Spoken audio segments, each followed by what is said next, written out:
Bonjour, donc il y a un débat qu'on a de temps à autre en expatriation. C'est un débat qui est quand même important parce qu'il s'agit d'un changement par rapport à l'environnement qu'on peut trouver dans les pays francophones, on va dire. C'est tout ce qui concerne la liberté d'expression, la liberté de communication et ce genre de choses-là. Donc là, c'est vraiment un sujet assez spécifique. Et je voudrais vous montrer avec cette vidéo que finalement, bah, la liberté de communication, contrairement à ce qui est raconté dans la Déclaration des droits de l'homme, en fait, elle est vraiment à géométrie très variable dans nos pays, donc, et en particulier en France, et donc c'est quand même assez difficile d'exiger ça quand vous êtes expatrié localement à un autre pays avec des règles, on va dire des règles qui sont des règles différentes. Donc si je reprends par exemple l'article 11 des droits de l'homme, on voit la libre communication des pensées et des opinions est un des droits les plus précieux de l'homme. Bon. Tout citoyen peut donc parler, écrire, imprimer librement, sauf à répondre de l'abus de cette liberté dans les cas déterminés par la loi. Donc très clairement, on comprend très bien hein, à ce qui est déclaré dans les droits de l'homme, dans cette liberté, hein, et bien que on n'y est pas du tout. Enfin, je veux dire, la libre communication des pensées et des opinions n'existe carrément pas en France comme dans beaucoup d'autres pays. Mais on va voir que c'est encore plus pernicieux que ça. C'est-à-dire que, évidemment, vous avez en fait tout un système qui fait que vous avez tout un tas de choses dont vous pouvez carrément pas parler, hein, qui sont censurées, qui sont punies par la loi, etc. Vous avez vraiment énormément de choses dont il est impossible de pouvoir ne serait-ce que discuter. Et donc, quelque part, mais ça s'est construit au fur et à mesure du temps, donc finalement, les gens s'en accommodent. C'est un peu ce qui se passe dans les pays totalitaires, hein. Je veux dire, il faut pas croire, par exemple, si vous êtes en Chine, il faut pas croire que les gens sont muselés constamment sur tout. Non, pas du tout. Vous avez quelques sujets, disons, qui sont interdits à la communication et voilà, hein. C'est des sujets qui sont définis comme étant des sujets critiques. Mais comme on est sur YouTube, évidemment, et que bah, je suis plus intéressé aux nouvelles technologies. En plus, je pense qu'il y a pas mal de gens qui m'écoutent ou qui regardent mes vidéos qui sont aussi soit d'autres youtubeurs, soit éventuellement des gens qui travaillent dans le domaine de la tech ou des gens qui travaillent dans le domaine du marketing, hein, qui travaillent à distance, etc. Donc, je vous ai affiché là un truc très drôle. Vous allez voir pourquoi c'est drôle. La maison des journalistes à toutes les langues, vous voyez, nous sommes universels, nous sommes pour la libre communication des pensées et des opinions, comme apparaît euh, la première des libertés, article 11. Voilà. Bon, il rajoute quand même dans les bornes sont définies par la loi. Et donc, ce qui est intéressant, c'est de voir ça, c'est de voir la presse, hein, donc tous les titres de presse auxquels vous pouvez penser, qui sont se combattre pour la liberté d'expression, qui font je sais pas s'ils ils font des pétitions, en tout cas, ils font des articles, ils font des tas de choses. Mais en fait, la réalité, elle est quand même très différente. Et je vais vous le montrer. En plus, ce qui est très comique finalement, c'est que c'est un journal qui fait partie aussi du lot, hein, et qui nous donne un peu comment dire, des indices sur ce qu'est pour la presse la réalité de la liberté d'information. Donc là, c'est un article que j'ai retrouvé qui date de 2012, sur le journal Libération, hein. Et en fait, quelque part, on y retrouve la thématique du Minitel. Alors, le Minitel, ça ne dira pas grand-chose peut-être pour les plus jeunes d'entre vous, mais il faut savoir que c'est quelque part, on va dire, entre guillemets, un des ancêtres d'Internet. Voilà, c'est ce qu'il y avait en gros avant Internet. Le Minitel ne s'est pas développé justement à cause de ce qu'on va voir maintenant. C'est-à-dire que si vous voulez, normalement, en termes techniques, le Minitel était bien supérieur à Internet. Seulement, euh, comment dire, les bornes, on va dire, les limites qui ont été mises à l'utilisation du service Minitel ont été telles que finalement, c'est Internet qui a gagné. À l'époque, Internet n'était pas plus rapide que le Minitel, hein, puisque de toute façon, ça utilisait les mêmes technologies. Voilà, je veux dire, c'est juste des formats en fait, hein, c'est ça qu'il faut comprendre. Donc, y a eu à l'époque, vous allez retrouver la même chose dans Wikipédia, hein, j'ai réussi à voir ça. Vous avez eu un certain nombre comment dire, de tests qui ont été menés autour de la mise en place du Minitel, hein. La mise en place du Minitel, et vous avez eu un essai qui a été fait dans la ville de Villacoublay. Donc à l'époque, c'était les PTT, les postes et télécommunications. Et en plus, vous aviez un organisme qui s'appelait la DGT. Alors, je pense que c'est la Direction Générale des Télécommunications, hein. Et ce qui est vraiment très intéressant, si vous voulez, c'est ça. Et c'est repris par le journal, hein. D'ailleurs, on peut même le reprendre là-dessus, hein.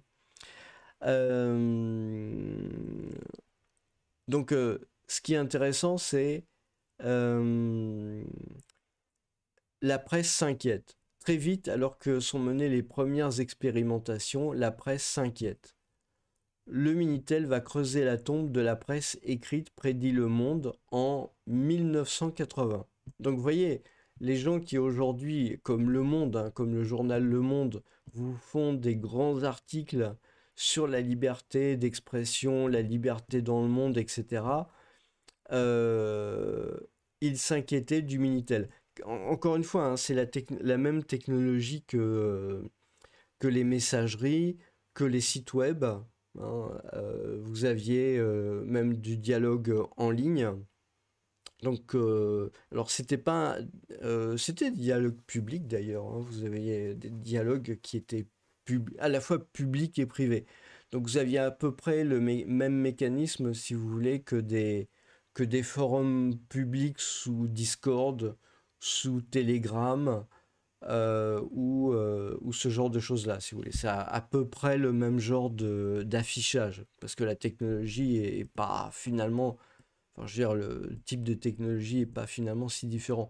Ou alors, si vous voulez, c'est un peu comme des groupes Facebook euh, sur lesquels vous pouviez discuter. Alors, c'était beaucoup plus lent, et puis il n'y avait pas d'image, hein, bien entendu.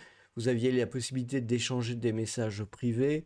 Euh, la finalité, c'est comme Facebook Messenger ou ce type de messagerie, hein, je veux dire, ni plus ni moins. Donc, on voit Ouest France, véritable chef de file de la croisade anti-Minitel, publié en octobre 1980. Télématique, le pluralisme de l'information en jeu. La montagne lui emboîte le pas. Donc tout ça, Ouest France, c'est un journal régional français. La montagne, c'est aussi un journal régional français qui existe encore. La machine de guerre ultime contre la presse. La solution finale après le coup que lui apportait l'introduction de la publicité à la télévision. Donc ce qu'il faut bien comprendre, c'est ça en fait. La DGT, donc c'est un organisme tout à fait public, hein, c'est du 100% public, c'est l'administration. Donc c'était à l'époque, évidemment, de Giscard, hein, un autre Mozart de la finance avant l'heure, un autre jeune sans expérience. Voilà. Euh, qui a commencé d'ailleurs l'endettement de la France, hein. C'est avec Giscard qu'on a commencé vraiment à avoir une dette importante, enfin pas importante à l'époque, mais en tout cas ça a lancé le mouvement, quoi. Donc la DGT, l'organisme officiel, hein, de l'administration, pour ne pas entraver le développement du Minitel, est bien obligée de tenir compte des doléances des médias. Elle lui fait même un gros cadeau. Donc vous voyez, c'est un cadeau fait aux journaux en fait, hein. parce qu'à l'époque, c'est pas les médias, c'est les journaux. Elle lance le kiosque, le 3615 payant, et réserve, ça c'est important, hein, et réserve la création de services Minitel aux seuls éditeurs de presse. Donc, je ne sais pas si vous vous rendez compte, hein, réserve la création de services Minitel aux seuls éditeurs de presse. C'est indiqué là aussi, hein. Cela donne lieu à la création du kiosque mis en priorité et exclusivité à la disposition de la presse. Donc si vous voulez, à l'époque, l'ancêtre de ces technologies de communication, de ce qui sera plus tard le 2.0, hein, puisque c'est la communication entre les gens, etc., eh bien, en fait, n'était que disponible que à la presse. Alors, en fait, il y avait aussi techniquement des choses qui se faisaient sur le réseau téléphonique, mais qui étaient, on va dire, dans le gris par rapport à la légalité, hein. Il fallait aussi faire un dépôt d'autorisation à je crois en préfecture ou un genre de truc là. Mais c'est ça il faut absolument bien comprendre. Quand vous voyez aujourd'hui, en 2024, si vous voulez, la presse qui, à chaque fois que vous avez des mauvaises nouvelles sur les réseaux sociaux, sur le web, sur toutes les technologies en ligne, en fait, à chaque fois, elles sont là pour enfoncer le clou, pour expliquer combien c'est mauvais, combien c'est pas bien. Ça n'a pas changé. Ça a juste pas changé. C'était la même chose dans les années 80. Je veux dire, voyez, dans 1984. Donc, vous voyez, ça, c'était il y a 40 ans. Donc, il y a 40 ans, on était toujours dans le même registre.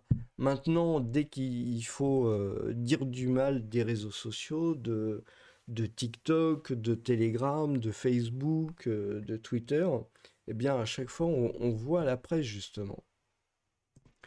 Alors, finalement, on peut se demander quel est l'enjeu, parce que, je veux dire, quelque chose qui dure comme ça depuis 40 ans, c'est quand même assez intéressant de comprendre un peu les enjeux.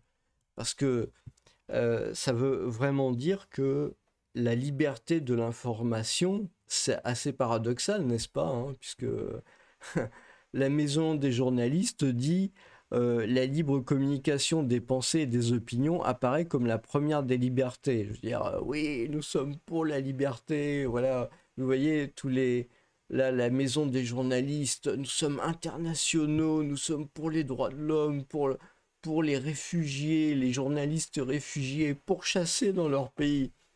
Oui, seulement en fait, ce qu'il y a, c'est que ils veulent avoir le monopole de l'information surtout.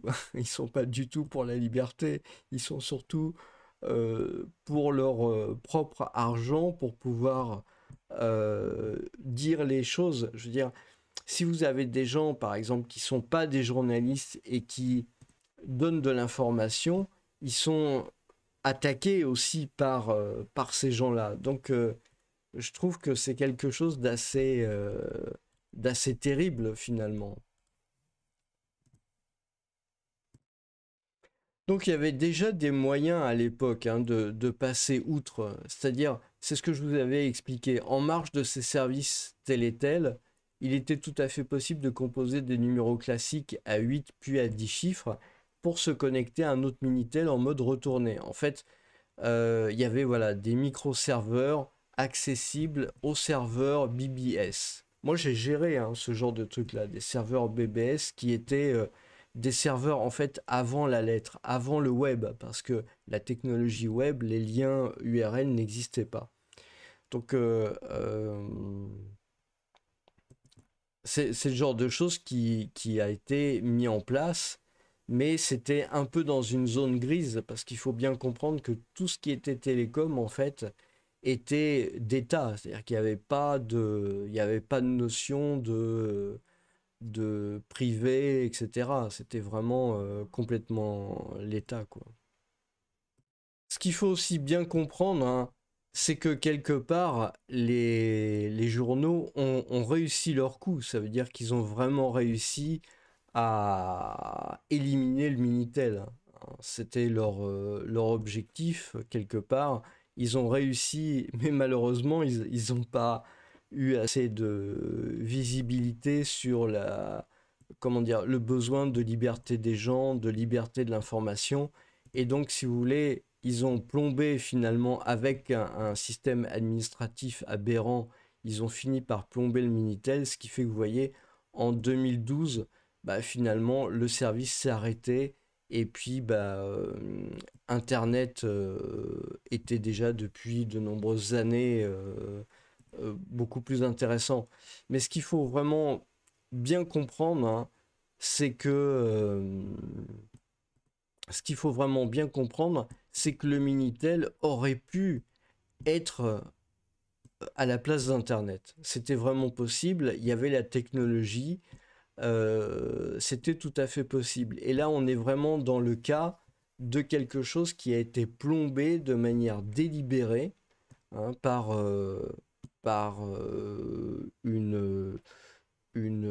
comment dire, une élite quelque part de décideurs. Et finalement, bah, c'est Internet. C'est pour ça qu'on a tous ces mouvements qui sont là, en particulier la presse, hein. C'est important quand vous ouvrez un titre de presse de bien comprendre que ces gens-là, euh, leur intérêt, c'est pas Internet, hein. Leur intérêt, c'est pas que vous ayez un libre accès à l'information. Bien au contraire. Ils le montrent depuis 40 ans. Leur intérêt, c'est absolument que vous soyez captif de leur système, hein. Alors que le Minitel aurait vraiment pu se développer et puis aurait vraiment pu bah, réussir.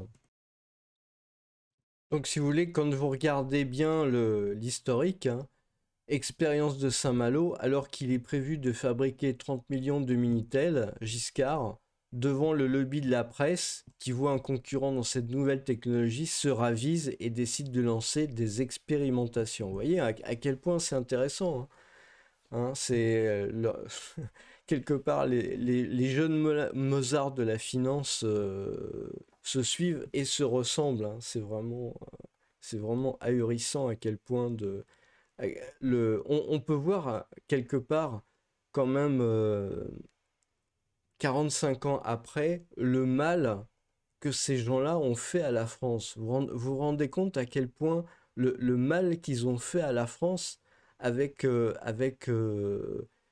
toutes ces choses-là. Vous vous rendez compte un peu le mal qu'ils ont fait à la France, alors qu'on aurait dû avoir un Internet français. En fait, ces gens-là, pour garder leur pouvoir, ont juste plombé le développement technologique de la France. C'est hallucinant, hein, quand même, hein. C'est hallucinant.